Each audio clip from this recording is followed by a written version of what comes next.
All right, let's bring in Mike Florio from Pro Football Royalty. Talk. Let me just say right now. Yeah. Any of you guys start any shit, we're going to Starbucks. Nice. And if you really want to push it, we'll go to Dunkin'. Yes. Things get really crazy at Dunkin'. Media beef might be the best thing that ever happens in this for me. I We find can it very curse on this, right? Am I sure. recalling Yeah, that of correctly? course. Good. I was Curse getting a little away. fucking nervous. But my wife called me last night, and she said, "What are you working on?" And I told her the story, and she said, That's awesome. Number one, why do you care? Number two, why does anyone care? It's like you just don't understand it. Everything about the Scouting Combine is the same. It's lather, rinse, repeat. It's Right. just different names. And, somebody's not working out, or they are working out, or this guy's got a foot injury. It's once every 3 or 4 years that there's a story that kind of pierces through the same old crap and is funny. And it's just funny. The idea that Ian Rapoport and Jordan Schultz were face-to-face, or I guess, Schultz is 6'3", and Ian I was going to say, is not. I was trying to envision this. Face to belt, but Oh, man. Who But- called the cops? We're having another dust-up, it sounds like. Well, what happened was, as I understand it, Ian felt physically intimidated and potentially threatened, even though there was no violence. And so he was concerned that he's going to see this guy somewhere else and he's going to get jumped by him, so he let NFL security know. I don't know what jurisdiction NFL security would have over somebody who doesn't work for the NFL. I guess they could just say you're not going to be credentialed for any NFL events, or they could call Fox and complain about him since he works for Fox and is somebody who works for NBC and has been, complained about to NBC by the NFL. I can relate, but never for anything like that. I have yet to get into a verbal brouhaha with any NFL employees. Well, and how the day is still young. Well, if we keep you too long, I think it'll be me, right? I'm going to get more and more. No, what's going to happen is you're going to get me all cranked up, and I'm going to run into somebody, and they're going to be like, what the hell got into you? Yeah, and how ironic, too, that with the ties that Jordan Schultz has to Starbucks as well. That makes the Dad was the CEO that presided over the international explosion of the entire company. So the thing between the two of them was percolating for a while. I know that's a great word, but I wasn't even intending it. But it was there, and it came to a head yesterday because there was reporting from Jordan about Matthew Stafford meeting with Tom Brady. Ian tried to throw some water on it, and then Jordan doubled down. So I think that there's always a spark, and I think that was the spark.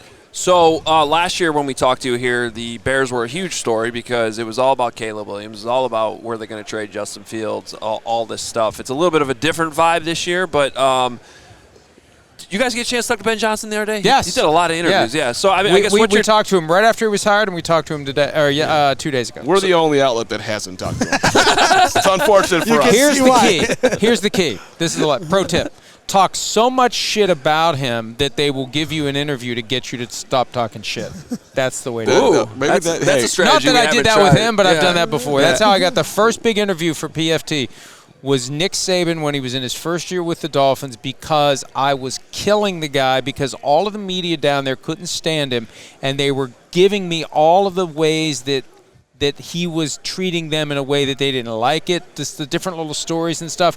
So eventually they reached out to me to give me a sit-down interview, probably to stick it to them and to shut me up. It didn't work, but at least he tried. Well, I know how impressed last year you were with Caleb Williams. Oh, he was so awesome. Did you have that same impression when you got to talk with Ben Johnson? Yeah, I mean, look, at the end of the day, we don't know what the guy's going to be until he coaches in an NFL game. We just don't know, just like we didn't know with Caleb Williams. But this is a guy who is widely respected as one of the top play designers and play callers in the league. During the 2024 season, I had a recently former head coach text me and say, Ben Johnson is the best play caller and play designer in the NFL by far, and it's not even close. And that's in a league with Kyle Shanahan and Sean McVay and Kevin O'Connell. It's like, man, what have you been drinking? But that's the respect that he has. The question is turning the respect that he has earned as an offensive coordinator into respect as a head coach. It's a fundamentally different job in every possible way. You get qualified to do it by being a good coordinator, and now we see what he can do. And there's reason to be optimistic, but you don't want to be too optimistic. We were optimistic last year, and look what happened. Sure. Where are you at with Caleb? 100% he'll be successful? 50-50? Yeah. No, I think he'll be 100. successful. I think he'll be successful. You know, look, if you flip him and Jaden Daniels, I think that Caleb Williams ends up being a guy that, is the offensive rookie of the year and maybe gets some MVP votes. It's circumstance has so much to do with it. Yep. And it was just a bad circumstance last year. I saw flashes in the preseason that reminded me of Mahomes, the way he would run around and buy time and then make a quick lightning throw. He's got skills that you can't coach. So you take advantage of the skills that are inherent, that are not coachable, and you coach him and you set him up to be successful. You get the help around him, the right people, the right plays at the right time. It is so complicated. And that's why I'm a big proponent of, frankly, players saying, I'm not going to go to a bad team. I'm not going to work for a dysfunctional organization. I don't want to work for an owner who doesn't know what the hell he or she is doing. I want to go to a place where I know I'm going to be set up to be successful. And there's so many other pieces that go into it. I keep waiting for someone to do it. I thought maybe it would be this year because it's like the Haley's Comet of the NFL. It happened in 1983 with John Elway. It happened in 2004 with Eli Manning. It's due to happen again. I thought last year it might happen with Caleb, but it didn't. And I think somebody's got to do it at some point because there are so many factors beyond your control that will determine whether or not you're regarded as a boom or a bust. So a lot of momentum this week with, it sounded like Kansas City's trying to bring back Trey Smith. But obviously this is the week where you're going to start putting things out when free agency's 2 weeks away.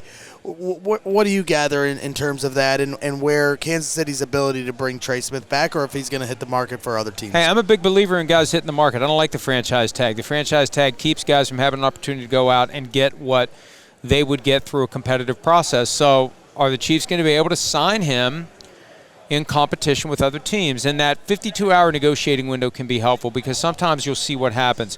When you can officially begin the process of putting offers on the table, the guy who thought he was going to get a gold mine from another team says, hey, you know what? That offer that they made me, is it still available? Yes, it is. All right, I'm just going to stay here. So look, the Chiefs got a lot of work to do. There's a gap between them and the Eagles, and they've got to allocate their dollars. I'm fascinated to see what happens with Travis Kelce. They're saying all the right things. They're going to carry an extra $17.5 million under his name on the salary cap until he retires or is released. They seem to be perfectly content to bring him back, and that's going to make it harder for them to address some of these other areas where they have needs. Best part of being Mike Florio these days is? Most challenging part? Best part? What am I? Are you considering whether to draft me? What the fuck is this? I want to know. I want to know, like, if somebody told you that you'd be sitting in this position in your career. You mean right here? Yeah. Is this good or is this bad? Asking you that question. What contest in hell you did I never thought win? you'd be delayed for lunch with us. You're so lucky. More so over there on your stage than this stage. Hey, I just try to enjoy every day, take every day at a time. There it is. And I know that that's stupid cliche, but when you get to the brink of 60, and I'll tell anyone out there who is thinking about punching me, you better do it now because I've done my research. I turned 60 in 3 months. Once you turn 60, it's elder abuse and it's a felony. So I'm going to be even more of a dick when I turn 60. I'm going to get worse because I've got the protection of the law of every state. If you hit me and I'm 60, you're going to jail. Oh, man. So, no, I love what I do.